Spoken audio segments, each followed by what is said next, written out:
fanambarana iraisan'ireo candidat ho filoham-pirenena manoloana ireo fandikandalana sy fanitsakitsahana lalam-panorenana verimberina nataon'ny fitsarana avy momba lalam-panorenana ACC zay ny baribary tamin'ireo fanapahan-kevitra noraisina fanapahan-kevitra laharina faraika ambe folo tsipika ACC bara D3 tamin'ny 6 septambra 2024 mametra ireo listy ny candidat ho filoham-pirenena amin'ny fihodinana voalohany ny 7 novambra 2024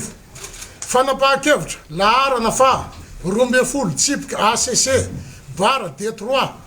tamin'ny 6 septambra 2024 mahakasika ny fahabanga-toeran'ny filohan'ny republika ny tsy fahafahan'ny filohan'ny Sénat isahana ny andraikitry ny filoham-pirenena mpisolo-toerana sy ny fanendrena ny gouvernement ankehitriny isahana ny asan'ny filoham-pirenena mpisolo-toerana fanapahan-kevitra zay mitanila sy miendrika firaisina tsokombakomba amin'ny fahefana mpanatanteraka tafalatsaka tanteraka ao anatin'ny tsy fanarahan-dalàna ny firenena tsy voaja ny fisaraha-pahefana ary tamindondoza ny demokrasia izahay candidat anaty listra ofisialy navoakan'ny ACC ka nanao sonihetsy ambany dia milaza orentany orendanitra fa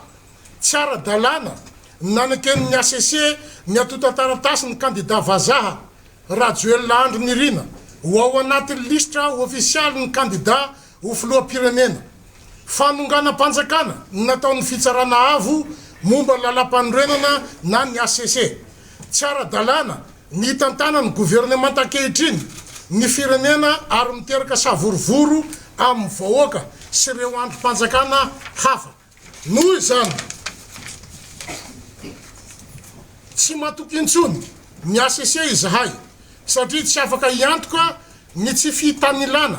izy amin'ny famoahana ny valim-pifidianana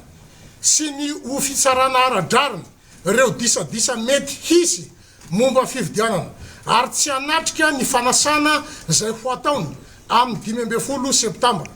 tsy ekena nitondran'ny gouvernement ankehitriny ny firenena am'izao endrika fanonganam-panjakana izao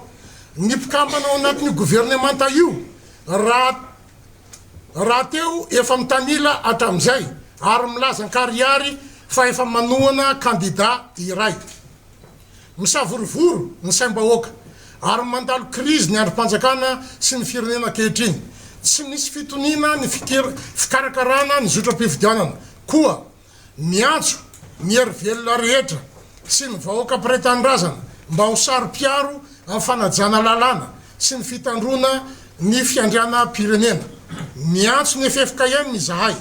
mba handray ny andraikiny amin'ny maharay mandreny ny firenena azy hitarika midinika ivoan'ny firenena amin'izao crise lehibe izao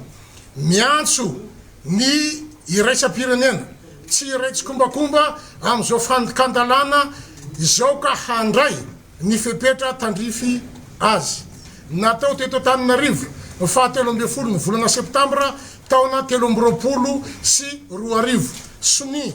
Marc Ravalomanana président national ny team président Hera Jonarmampianina Tahina Razafinjoel Augusta Paraigny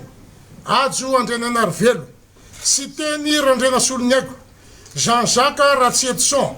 Raubella Andry Roland Ratsiraka Razafitsandrofa Jean Brunel